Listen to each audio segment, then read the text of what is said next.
Hi everyone, my name is Tyler and I'm here to help you get into your new 40k army. 40k as a hobby can be very expensive to get into, but my goal with this series is to help you get a full army going without having to break the bank. Before we dive into the list, let's talk about some basic rules that we're going to be using for the list building process here. Our first goal is going to be to keep it affordable and utilize box deals. For everything that we're going to be looking at today, we're going to be looking at it from an MSRP value from Games Workshop themselves. Now, I don't recommend buying everything MSRP from Games Workshop. Often, local hobby stores, eBay, Amazon, things of that nature will have much better deals for the kits that I'm about to show you. Our second goal is that we're going to be making the list in steps, starting at 500 points and working our way up to 1,000 points, 1,500 points, and 2,000 points. Our third rule is we're going to be avoiding Forge World and Finecast. Many Forge World models are often very pricey for the points that they provide you on the table, and the resin used can be hard to work with, especially for beginners. As far as Finecast goes, I just don't think that they're quite as high quality as the plastic models that you can get otherwise. Our fourth goal is to aim to make lists with decent competitive viability. We're going to be trying to make lists that can do well at casual tournaments, in your games with friends, or maybe even get you some wins at major tournaments. Our fifth and final rule is the most important one.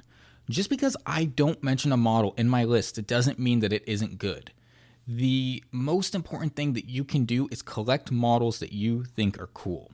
There's an entire side of the hobby that has nothing to do with playing, and if you don't like the models you're painting and building, you're not going to get the most out of this hobby.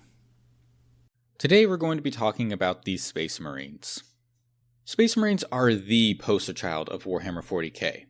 They are genetically modified super soldiers who have insane strength, reflexes, pain resistance, poison resistance, and plot armor. They are crafted from the gene seed of their primarchs, demigods who are creations of the Emperor of Man who have certain traits from the Emperor. They are the finest soldiers that the Imperium has to offer.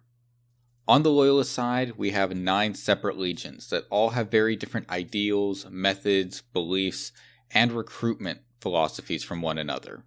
From those 9, you can kind of break them into 2 separate sub-factions. You have the Codex-compliant Space Marine legions, who follow the Codex Astartes, as written by Robute Guilliman, the Primarch of the Ultramarines. And then you have the non-Codex-compliant Space Marine legions, who don't care about what the Codex Astartes has to say. These are things like your Space Wolves and your Black Templars. Today, we are just focusing on the Codex-compliant Space Marine factions. So why are the Space Marines a faction worth collecting in the first place? Well, as the poster child for Warhammer 40k, they are receiving constant range refreshes. Your models are going to be very up to date almost all the time, meaning that you are going to have some very nice models to work with. On top of getting refreshes, they will regularly receive new models, so your choices are constantly expanding for new options that you can put into your army. They get the most discount boxes, they get the most lore, they are easy to paint. They have some ludicrous flexibility between their different detachments, so you can very easily play them as almost any style of army you want. If you want a slow-moving gun line, if you want fast-moving bikes, if you want vehicles, if you want just pure melee, if you want to be sneaky, if you want to be flexible, all of those are good options for you. They're just overall a great starter army, as they have units that can effectively play every aspect of the game, whether that's shooting, melee, psychic, secondary scoring, or primary scoring. But there are reasons that you might want to seriously consider avoiding Space Marines. To start off, each sub-faction tends to have very different ideal units from one another, so it can be very hard to switch between playstyles unless you have a wide range of models. The type of units that you would want to run in a very heavy vehicle dreadnought style list is going to be completely different from what you want from that fast moving bike and advance and charge style list. While having the largest collection of models means that they have the most choices, which means that you get the most choices, it also means that if you wanted to have one of every model so you could have those choices, you're going to be spending a lot more money than you might do with a more limited range, like with Votann or World Eaters. For as many models as they have, they also wind up seeing a lot of the same generic Space Marine, but with slightly different gun models. They really seem to be one of the harder armies for Games Workshop to properly balance, just because the army has so many different options. Space Marines are also so prevalent that there is a specific term for killing their type of defensive profile. That means that when you're going into a tournament, almost everyone is going to have something that is good at killing Space Marines. The price per point values for the army are also just all over the place. You've got kits like Hellblasters that are over 4 points per dollar, while kits like Eliminators are below 1.5 points per dollar for the box. This means that it's hard to gauge how much your Space Marine army might estimate to cost, because if you're going down a particular route, it can be as expensive as something like Sisters of Battle or AdMech, or it can be as affordable as something like Custodes or Grey Knights. Now, before we get started with the list, I want to talk about some of the discount boxes that you can get for Space Marines. If you can still find it, picking up a Leviathan box, especially if you can get just the Space Marine half, is going to be great for you. If you know a Tyranids player and you can split it with them, all the better, but the Leviathan box is going to come with 1,030 points of Space Marines. This means that if you and a Tyranids player were to split the Leviathan box between the two of you, and you bought 2 copies of it, for $460 you'll have 2 separate 2,000 point armies. Now, the Combat Patrol for Space Marines, the new one that just came out with the launch of 10th edition, is a waste of money. Do not buy it. You should instead be buying the starter set, which is not only cheaper, but also comes with a bunch of Tyranid models. While you aren't going to be getting that extra model from the Combat Patrol, when you actually look at the price for it, it still comes out to less money than buying the Combat Patrol for Space Marines. And finally, I want to talk about the Combat Patrols for Space Marines. None of them are actually very good. The problem with the Combat Patrols for Space Marines is all of them are kind of dedicated towards a specific faction, and yet none of them are good for their specific factions, or at least not that good. You'll run into problems where the boxes are priced at a point where the extra benefits that you're getting in terms of special shoulder plates and iconography is where most of the actual value is coming from. When you look at the prices of the Combat Patrols and you look at what you're spending, you're often only getting about 2.5 to 2.8 points per dollar, which is very low for an army that is already at about 2.2 to 2.5 points per dollar as is. Then you're getting all of these models that you don't really want to have in your army. In general, for me, the Combat Patrols are a hard skip. They are not worth it. They range from being kind of serviceable if you really want the specific upgrade sprues, to being downright insulting like with the Ultramarines one. Now, if I had made this video a little while ago, the Dark Angels Combat Patrol would have actually gotten a very honorable mention and probably would have been used for most of these lists, as it had a very good Combat Patrol before. Its Combat Patrol now isn't too bad. Blade Guard veterans are nice, but it's just not good enough to actually be worth the extra money, especially for the dead sprues that we don't really care about. The Space Marine Army rule is Oath of Moment. During your command phase, you get to pick one unit on your opponent's side of the field, and your entire army is going to reroll attack rolls in shooting and the fight phase against that one target. This is effectively your way of saying, hey, that one unit that's right there is going to die. Oath of the Moment is one of those army rules that really depends on the matchup to be really powerful or do hardly anything at all. If your opponent is running something like a 10-man brick of Terminators, or Canis Rex, or any of those kind of big point value models and units, then Oath of the Moment is going to be very, very good. But if your opponent is running something like Sisters of Battle, Mass Infantry Guard, AdMech, or Gene Stealers, where they're going to have lots of small units all over the board doing just random nonsense, Oath of the Moment doesn't matter. Your Space Marines are going to kill that unit anyways, and you can only pick one of 20 units on the battlefield.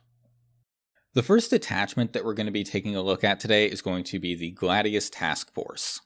In your command phase, once per turn, you can use different doctrines to get different effects across your entire army. Each individual doctrine is only able to be used for one turn, so you've got to pick the turn that you use it very carefully. But they are very powerful. Having army-wide advance and shoot, army-wide fall back and charge or shoot, or army-wide advance and charge are all super, super powerful. It's very easy to look at this detachment rule and think, well, I'd rather take one of the other detachments that's going to let me advance and charge every turn, or is going to let me advance and shoot every turn. But when you're actually playing on the board, you realize that you really only need one turn of advance and charge for your entire army to get everything stuck in there. Or you only need one turn of being able to advance and shoot and kind of get things up the board while dealing damage. You don't need these every single turn for every unit, so this becomes very potent in those turns that you call on it. This is 100% the army detachment that you want to take if you are just running a flexible list that wants to do a lot of different things. It's also nice because it doesn't really limit you to any one thing. You can really run any army as a Gladius detachment and have pretty good success.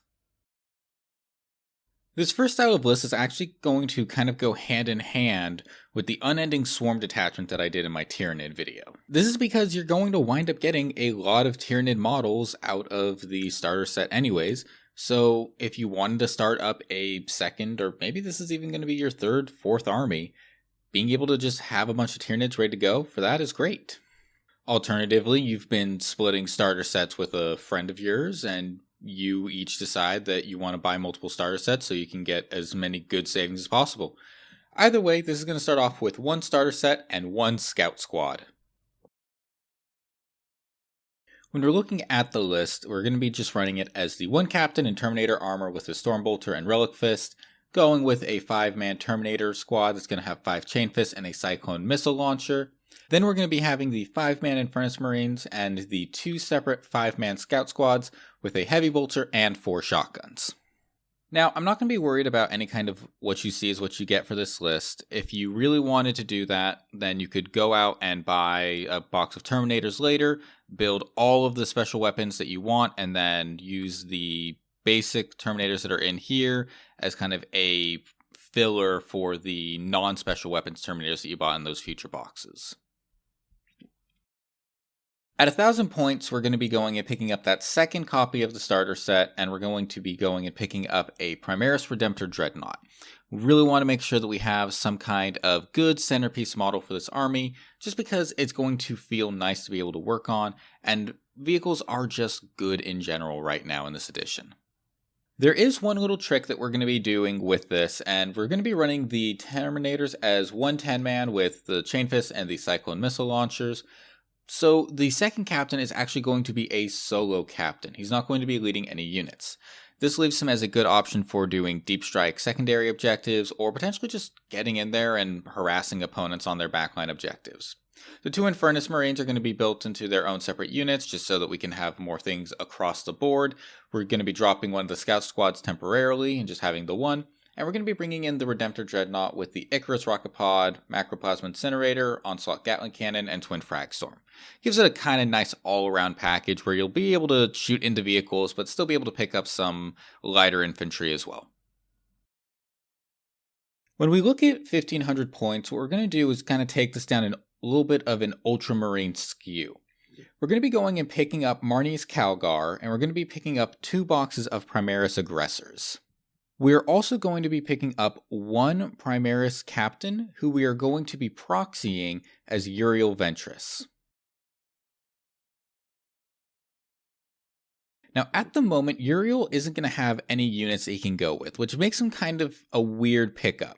But we're going to wind up wanting Uriel in our army anyways down the line, and so his ability to give Deep Strike to another unit is going to make the aggressors with Marni's Calgar very threatening. Being able to drop them in wherever we want and really start to wreak in lots of havoc is going to be very important for this army. To finish off the list, we're going to be picking up 1 box of Primaris Inceptors, 1 box of Primaris Infiltrators, and 1 box of Company Heroes. The Company Heroes are going to be led by Uriel and just be kind of units on the board. What's really nice about the Company Heroes is that because of their incredible durability with 4 wounds across the models, -1 to wound if the strength is higher than their toughness, they actually do become quite durable. With Uriel there to back them up, you can also potentially give them some extra defensive stratagems that you might want to be spreading around with the rest of your army. Past that, the Inceptor squad is going to be able to do a very good job of getting those very close deep strikes in, potentially taking a home objective off your opponent, or being able to do tactical missions way in the backfield in a screened out area. The Infiltrators with Helix Gauntlet and the Infiltrator Comms Ray are mostly here to help protect out the midboard, but you can very easily use the second unit to hold your home objective and make sure that that is safe. Next up, we've got the Firestorm Assault Force. It's a pretty simple rule. Ranged weapons that you have the assault keyword, and anytime you make an attack within 12 inches, you add 1 strength to the attack. This makes it so that your entire game, your whole army has that advance and shoot from the Gladius keyword. But they also get to increase that strength for those short range weapons like Meltas and Flamers. I think my favorite thing about this detachment though, beyond just being able to make your Flamers be incredibly potent or your Meltas be able to punch up more easily, is the fact that a lot of secondary actions in the game require you to be able to be eligible to shoot. If you have the assault keyword, then even if you advance, you are still eligible to shoot. This means that your entire army is able to advance and do actions, meaning cleanses becomes so much easier, deploy teleport homer becomes much easier. All of these really important tactical objectives become so much easier. The Firestorm Assault Force at 500 points is going to look a little silly at first. What we're going to be doing is we're going to be picking up 1 Land Raider Crusader, we're going to be picking up a box of Infernus Marines, and then we're also going to be picking up a Primaris Lieutenant. Now, make no mistakes, this list is not going to do a very good job of playing the objective. But with the Lieutenant, with his Infernus Marines, inside of a Land Raider Redeemer, you are going to be able to very easily get these Infernus Marines up the middle of the board, get their Flamers going, and the Lieutenant's ability to fall back is still going to be very useful.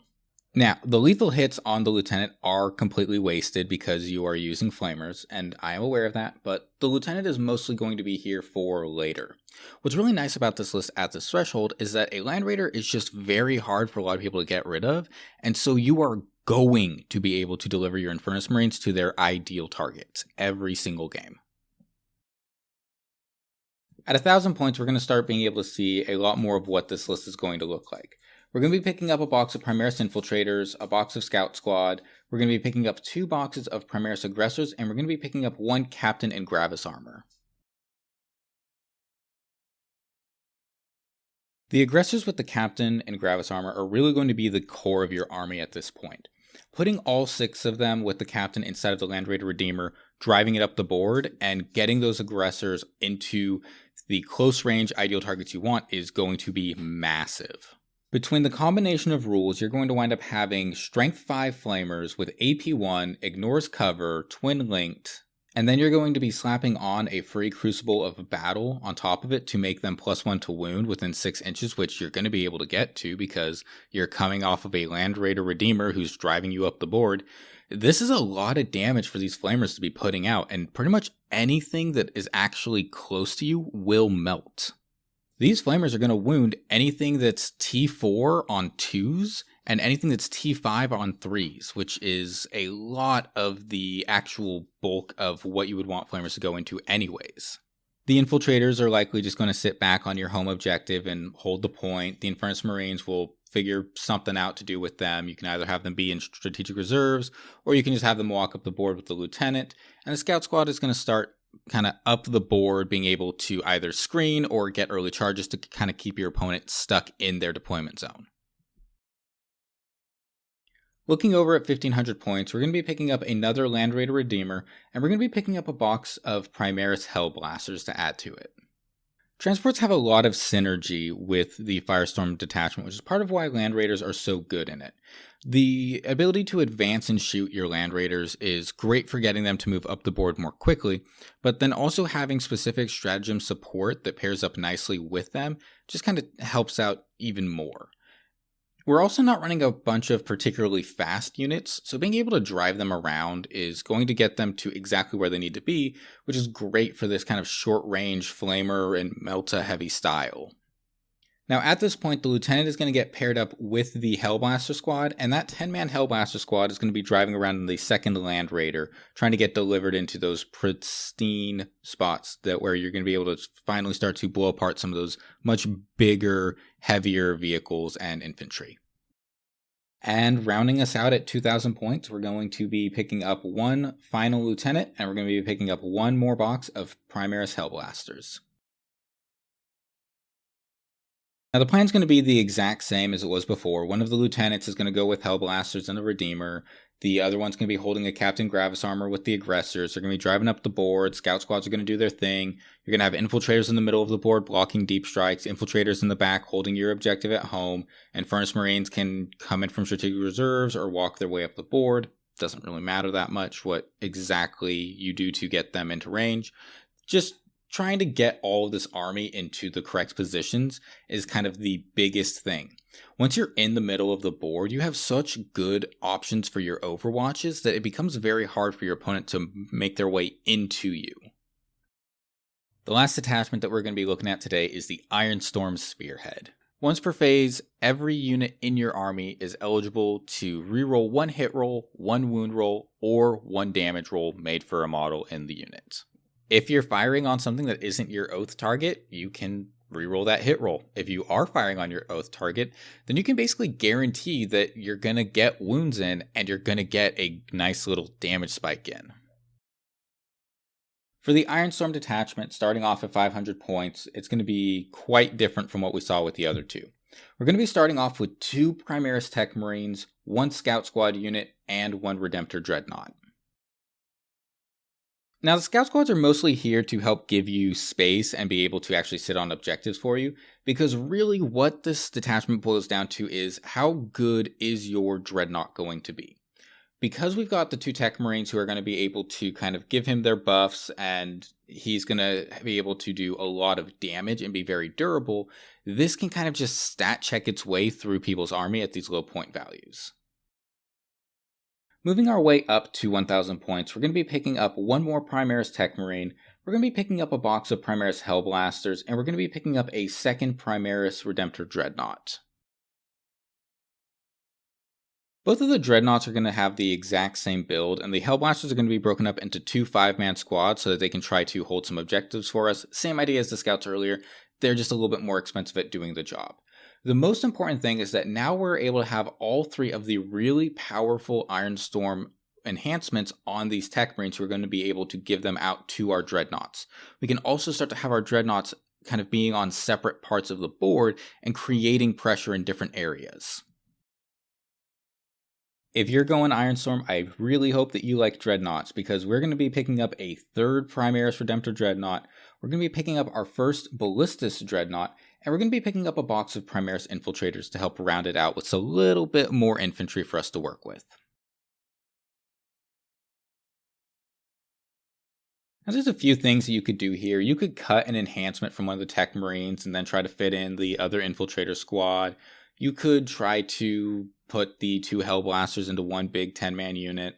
But really, again, the crux of this army is Dreadnoughts good, bring Dreadnoughts. The Ballistus Dreadnought is going to be able to kind of add even more power. With 3 Redemptor Dreads, you can really start just jamming them into the middle of the board and telling your opponent, hey, if you can't kill all 3 of these Dreadnoughts in 1, maybe 2 turns, I will roll you over.